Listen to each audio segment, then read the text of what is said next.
हाँ जी बच्चा Bhati, wishing a very good day. अभी इलास्टिसिटी वाले डिस्कशन को ही मैं फर्दर आगे कंटिन्यू कर रहा हूँ। और अभी छोटा सा हम डिस्कशन करने वाले हैं energy, elastic energy stored in a body. जब भी कोई बॉडी है उसको हम डिफॉर्म करते हैं तो उसके अंदर कुछ इलास्टिक पोटेंशियल एनर्जी स्टोर हो जाती है। That elastic potential energy stored in a deform body, उसका एक्सप्रेशन अभी हम डिस्कस करेंगे। और एक छोटा सा पॉइंट और डिस्कस करना है हमें, पॉइजन्स रेशियो। तो चलो सबसे पहले इलास्टिक पोटेंशियल एनर्जी से डिस्कशन स्टार्ट करता हूँ मैं। तो इलास्टिक पोटेंशियल एनर्जी, ये ना स्ट्रेस्ड वायर, ठीक है। तो ध्यान दो, when a wire is stretched, some work is done against the internal restoring forces acting between the particles of the wire. ठीक है, तो मैं पिछली क्लास में बता चुका हूँ, जब भी किसी बॉडी को हम डिफॉर्म करते हैं तो इंटरमोलिकुलर सेपरेशंस वेरी कर जाते हैं डिफॉर्मेशन के समय, जिसके वजह से कुछ इंटरनल रीस्टोरिंग फोर्सेस जनरेट हो जाती हैं। तो जब भी हम किसी बॉडी को डिफॉर्म करते हैं तो हम उन इंटरनल रीस्टोरिंग फोर्सेस के अगेंस्ट हम लोग कुछ वर्क कर रहे होते हैं। और बॉडी को डिफॉर्म करने में हम जो भी वर्क करते हैं वो बॉडी को के अंदर स्टोर हो जाता है in the form of elastic potential energy. तो फिर से, when a wire is stretched, some work is done against the internal restoring forces acting between particles of the wire या बॉडी। ठीक है, वायर की बात लिखा हुआ है यहाँ पे, वायर हो चाहे कोई बॉडी हो। This work done appears as elastic potential energy in the wire. ठीक है ना, इलास्टिक पोटेंशियल एनर्जी का डेरिवेशन करने के लिए हमारे सीबीएसई में वायर का एग्जांपल लेते हैं, इसलिए यहाँ पे वायर लिखा हुआ है। अदरवाइज कोई भी बॉडी है जिसको तुम डिफॉर्म कर रहे हो, तो डिफॉर्म करने पे उसके अंदर इलास्टिक पोटेंशियल एनर्जी स्टोर हो जाएगी। और जैसे तुम उस बॉडी को रिलीज करोगे, वो अपनी इलास्टिक पोटेंशियल एनर्जी लूज करेगी, काइनेटिक एनर्जी गेन करेगी, अपना ओरिजिनल साइज शेप रिगेन करेगी। खैर, अभी वायर के ऊपर ये लोग डिस्कशन करके इलास्टिक एनर्जी का फॉर्मूला जो हम यहाँ पे पढ़ना चाहते हैं उसको डिराइव करेंगे। तो चलो डेरिवेशन स्टार्ट करते हैं।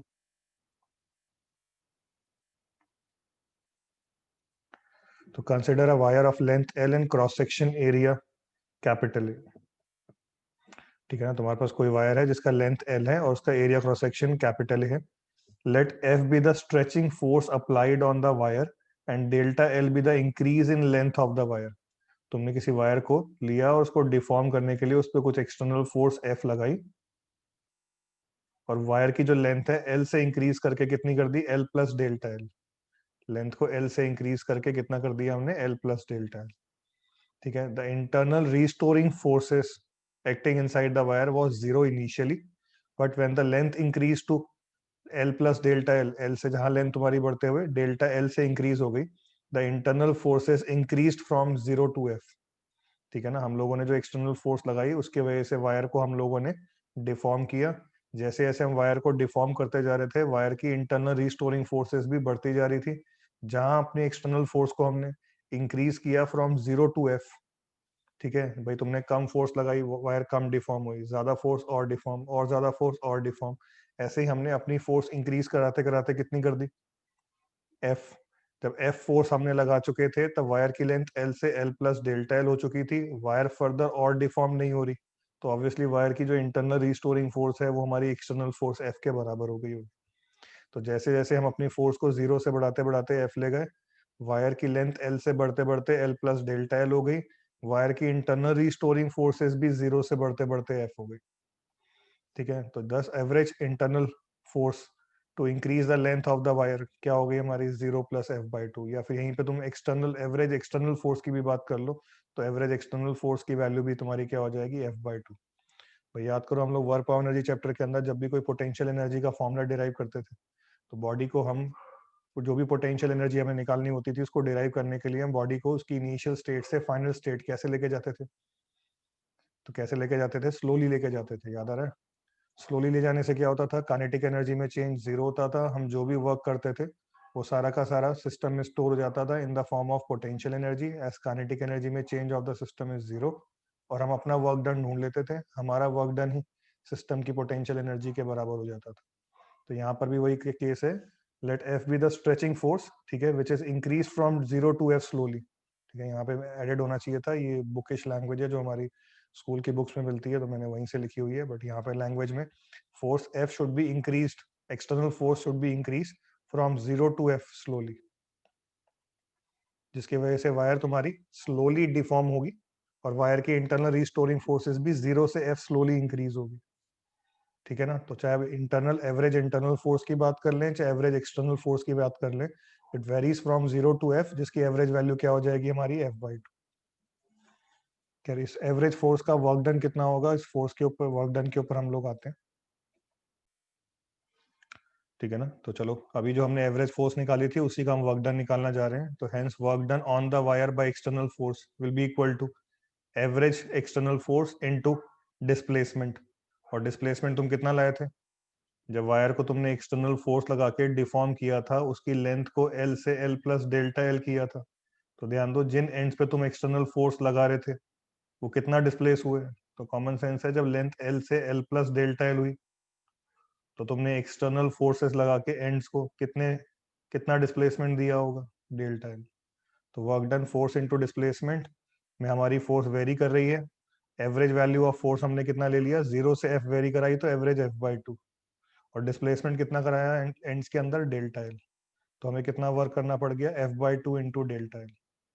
अब ये F/2 डेल्टा L जो हमने वर्क किया वो सारा का सारा कहाँ गया होगा, तो ऑब्वियसली हम वायर को स्लोली डिफॉर्म कर रहे थे, तो काइनेटिक एनर्जी में चेंज जीरो। जो भी हमने वर्क किया that will be stored in the wire in the form of elastic potential energy. तो elastic potential energy equal to work done half F delta L. ठीक है, एनर्जी आ गई, potential energy आ गई। और अब ये जो एक्सप्रेशन आ रहा है इसी को थोड़ा सा याद करने के लिए सिंप्लीफाई करते हैं। ध्यान से देखो, तुम्हारी जो वायर थी उसका एरिया क्रॉस सेक्शन, ये लोग स्मॉल ए लिख रहे हैं। ठीक है, स्मॉल ए से हम पूरे एक्सप्रेशन को मल्टीप्लाई और डिवाइड कर देते हैं, स्मॉल एल से मल्टीप्लाई और डिवाइड कर देते हैं। देख रहे हो, यहाँ जो एक्सप्रेशन आया तुम्हारा हाफ एफ डेल्टा एल, इसको ए से डिवाइड, ए से मल्टीप्लाई, एल से डिवाइड, एल से मल्टीप्लाई, क्या फायदा हुआ, तो नोटिस करो एफ बाय क्या बन गया। जब तुम्हारी वायर डिफॉर्म हो चुकी है तो वायर में कितना स्ट्रेस जनरेट हो चुका होगा, कितना लॉन्गिट्यूडनल स्ट्रेस जनरेट हो गया होगा, एफ बाय। वायर में कितना लॉन्गिट्यूडनल स्ट्रेन आ गया होगा, तो डेल्टा एल बाय एल। और नोटिस करो ए इंटू एल क्या है, ठीक है ना, एफ बाय हमारा क्या हो जाएगा, stress, delta L by L क्या हो गया हमारा, स्ट्रेन, ए इंटू एल क्या हो गया, वायर का वॉल्यूम। तो half stress into strain into volume, ये आ गया हमारे इलास्टिक पोटेंशियल एनर्जी का फॉर्मूला। तो इलास्टिक पोटेंशियल एनर्जी का फॉर्मूला तुमने इसी तरीके से याद करना है, half stress into strain into volume. यहाँ पे वायर की बात हो रही है इसलिए वायर का वॉल्यूम, अदरवाइज तुम जो भी बॉडी डिफॉर्म कर रहे हो उस बॉडी का वॉल्यूम। तो elastic potential energy stored in a deformed body will be half stress into strain into volume. और ध्यान दो, यहीं पे अब एनर्जी को वॉल्यूम से डिवाइड कर दो। Energy, elastic potential energy stored in the body by volume of the body, क्या आ जाएगा, इलास्टिक पोटेंशियल एनर्जी स्टोर्ड पर यूनिट वॉल्यूम, इसी को हम बोल देते हैं एनर्जी डेंसिटी। ठीक है ना, कॉमन सेंस है। मास पर unit volume mass density, charge पर यूनिट वॉल्यूम चार्ज डेंसिटी, ऐसे एनर्जी पर यूनिट वॉल्यूम क्या हो जाएगा हमारा, एनर्जी डेंसिटी। तो एनर्जी पर यूनिट वॉल्यूम किसके बराबर हो जाएगा, हाफ स्ट्रेस इनटू स्ट्रेन। तो energy density in a deform body क्या हो जाएगा, half stress into strain. Elastic potential energy क्या हो जाएगा, half stress into strain into volume. Important फॉर्मूले हैं, हमारे स्कूल में डिराइव करने को आ जाते हैं और कंपटीशन एग्जाम में न्यूमेरिकल्स में यूज होते हैं। चलो एक छोटा सा डिस्कशन और हम लोगों को करना है आज वाली क्लास में, पॉइजन्स रेशो। ठीक है ना, पॉइजन्स रेशो क्या होता है, तो जब भी हम किसी बॉडी को डिफॉर्म करते हैं, तो मैं डायग्राम से समझाता हूँ पहले, फिर इसको मैं इसकी स्टेटमेंट्स वगैरह तुम्हें पढ़ के बता दूंगा। भाई मेरे पास यहाँ पे एक रॉड है, ठीक है ना, मैंने क्या किया, रॉड है या सिलेंडर है मेरे पास सिलेंडर को मैंने लिया, इसके दोनों एंड्स पे फोर्स लगाया और इसकी लेंथ को मैंने इंक्रीज कर दी, इसको डिफॉर्म करते हुए इसकी लेंथ को मैंने इंक्रीज कर दी। तो इमेजिन करो जब मैं इसकी लेंथ को बढ़ाऊंगा तो क्या होगा, तो ध्यान दो, जहां मैं इसकी लेंथ को बढ़ाऊंगा नोटिस करो इसका रेडियस डिक्रीज हो जाएगा। ठीक है ना, तो जहां इसकी लेंथ पहले एल थी, बाद में हो गई L plus delta L, length को इंक्रीज कर दिया मैंने एल से एल प्लस डेल्टा एल, और ऐसा करने पे रेडियस, ध्यान से देखो, डिक्रीज हो गया इसका रेडियस या इसका डायमीटर। अगर मैं देखूं तो रेडियस चलो मैंने मान लो है 2r, sorry radius r, diameter 2r, बाद में तुम्हारा रेडियस कितना हो गया, 2 टाइम्स r माइनस डेल्टा। ठीक है, तो तुम्हारे पास मैंने यहाँ पे सिलेंड्रिकल यहाँ पे रॉड ले ली, इसकी मैंने स्ट्रेच किया, दोनों एंड पे फोर्स लगा के लेंथ को इंक्रीज किया एल से एल प्लस डेल्टा एल, तो इसका रेडियस जो है वो डिक्रीज हो गया आर से आर माइनस डेल्टा आर। तो डेल्टा एल बाय एल को हम बोलते हैं लॉन्गिट्यूडनल स्ट्रेन, पता ही हम सबको, change in length by actual length क्या बोलते हैं, लॉन्गिट्यूडनल स्ट्रेन। ऐसे ही जब लेंथ को चेंज किया तो इसका रेडियस भी चेंज हो गया, change in radius by actual radius या change in diameter by actual diameter, एक ही बात है। जो फ्रैक्शनल चेंज डायमीटर में आएगा वही फ्रैक्शनल चेंज रेडियस में आएगा। मान लो रेडियस हाफ हो गया तो डायमीटर भी हाफ हो जाएगा, रेडियस 1/4 हो गया तो डायमीटर भी 1/4 हो जाएगा। तो डेल्टा आर बाय आर बोल दें, चाहे डेल्टा डी बाई डी बोल दें, कुछ बुक्स में डेल्टा आर बाय आर लिखा होता है, कुछ बुक्स में डेल्टा डी बाई डी लिखा होता है। क्या होता है हमारा lateral strain, lateral strain longitudinal strain, नाम समझ में आ रहे हैं। Change in length by actual length longitudinal strain, change in radius by actual radius या change in diameter by actual diameter, क्या हो जाएगा तुम्हारा लेटरल स्ट्रेन। और इस लेटरल स्ट्रेन और लॉन्गिट्यूडनल स्ट्रेन की रेशियो को ही हम पॉइजन्स रेशियो बोलते हैं, ठीक है ना। पॉइजन्स रेशियो क्या होता है, तो पॉइजन्स रेशियो ध्यान से देखो सिग्मा से दिखाते हैं। पॉइजन्स रेशियो को हम सिग्मा से रिप्रेजेंट करते हैं, किसके बराबर होता है, तो it is the ratio of lateral strain by longitudinal strain. में लॉन्गिट्यूडनल स्ट्रेन क्या हो जाएगा, डेल्टा एल बाय एल, और लेटरल स्ट्रेन क्या हो जाएगा, minus delta R by R. Minus sign यहाँ पे हम बता रहे हैं कि अगर लेंथ को हमने इंक्रीज किया है तो रेडियस यहाँ पे डिक्रीज होगा। फिर बात को समझो। हाँ, लेटरल स्ट्रेन को लिख दिया मैंने delta R by R, longitudinal strain को लिख दिया मैंने डेल्टा एल बाय एल। तो नोटिस करो, अगर मैं सिलेंडर को यहाँ पे एलोंगेट करूंगा, दैट इज उसकी लेंथ को मैं इंक्रीज करूंगा, तो उसका रेडियस डिक्रीज होगा। दैट इज डेल्टा एल अगर मैं पॉजिटिव रखूंगा तो डेल्टा आर नेगेटिव हो जाएगा। वहीं पे मैंने इस रॉड को स्ट्रेच नहीं किया होता, इस रॉड को मैंने कंप्रेस कर दिया होता, तो कंप्रेस करने पे इसकी लेंथ डिक्रीज होती, लेंथ डिक्रीज होती तो रेडियस इंक्रीज हो जाता। तो दोस्तों लेंथ डिक्रीज होती तो डेल्टा एल नेगेटिव होता, रेडियस इंक्रीज हो जाता, डेल्टा आर पॉजिटिव हो जाता। काम की बात, delta R and delta L are going to be of opposite sign. जहाँ रेडियस बढ़ाओगे लेंथ घटेगा, रेडियस घटेगा तो लेंथ बढ़ेगा। अल्टीमेटली ये रेशियो नेगेटिव आने वाला है। नेगेटिव को पॉजिटिव बनाने के लिए हम लगा देते हैं माइनस साइन, ठीक है। तो मैं याद करने का तरीका बता रहा हूँ। तो Poisson's ratio lateral strain by longitudinal strain, lateral strain delta R by R, longitudinal strain delta L by L. Radius बढ़ेगा लेंथ घटेगी, रेडियस घटेगा उस केस में लेंथ बढ़ेगी। तो दोनों के रेशियो जो है नेगेटिव आने वाला था, नेगेटिव को पॉजिटिव बनाने के लिए यहाँ पे हमने ये माइनस लगा दिया, ठीक है।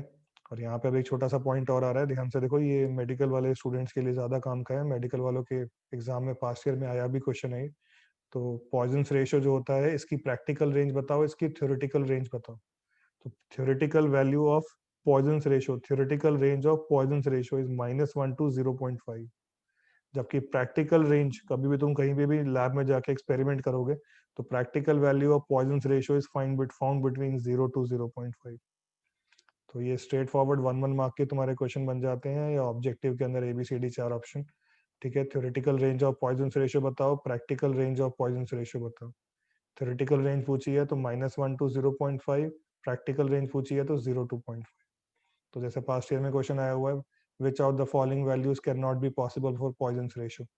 मेडिकल में आया क्वेश्चन है, 4 ऑप्शन दे रखे थे, 0.3, 0.4, 0.5, 0.6। पॉइजन्स रेशियो की कौन सी वैल्यू पॉसिबल नहीं है, 0.3, 0.4, 0.5, 0.6। 4 ऑप्शन दे रखे थे, 0.6 आंसर। 0 से 0.5 वेरी पॉसिबल है, 0.6 पॉसिबल नहीं है। आ रहा है, समझ में आ रहा है। चलो पॉइजन्स रेशियो की बात कर ली। अभी नेक्स्ट में एक छोटा सा डिस्कशन तुम्हारे साथ और कर रहा हूँ इस लेक्चर के अंदर, effect of compression on the density of the liquid. ठीक है, तुम्हारे पास कोई कंटेनर है, उसमें कोई लिक्विड है, तुमने उस लिक्विड के ऊपर किस तरह एक्सटर्नल प्रेशर लगाया, एक्सटर्नल प्रेशर लगा के उस लिक्विड को कंप्रेस कर दिया। ठीक है, तो लिक्विड के ऊपर जब भी हमने कोई हाई प्रेशर लगा के उसको कंप्रेस किया, तो ऑब्वियसली जब लिक्विड कंप्रेस होगा उसका वॉल्यूम डिक्रीज होगा, तो उसकी डेंसिटी क्या हो जाएगी। लिक्विड को सोचो तुमने कंटेनर में रखा, कंटेनर में तुमने लिक्विड लिया, ऊपर इसके कोई नेग्लिजिबल मास का पिस्टन रख दिया, और फिर बाहर से तुमने कोई एक्सटर्नल फोर्स लगा के, एक्सटर्नल प्रेशर लगा के लिक्विड को कंप्रेस कर दिया। तो जहां तुम इस लिक्विड को कंप्रेस करोगे वॉल्यूम डिक्रीज होगा।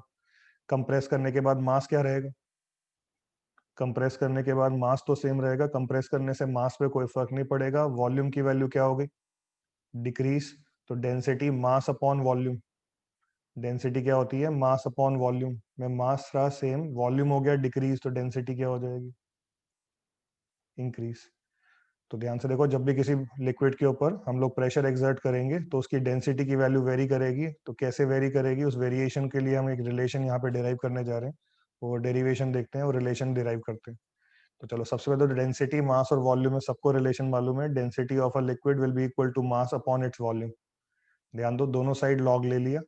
Log of rho is equal to right hand side पे log of M by V. सबको पता होगा log A minus log B, log A upon B. तो लॉग एम अपॉन वी को हम क्या ले सकते हैं, log M minus log V. तो लेफ्ट हैंड साइड पे लॉग रो, राइट हैंड साइड पे लॉग लिया तो लॉग एम बाई वी, और फिर log m बाई वी को हमने क्या लिख दिया, log m minus log v। अब ये जो हमारे सामने रिलेशन आ रहा है इसको हम दोनों साइड डिफरेंशिएट कर देते हैं। तो डिफरेंशिएट करने पे log रो का differentiation 1 bye rho into D रो।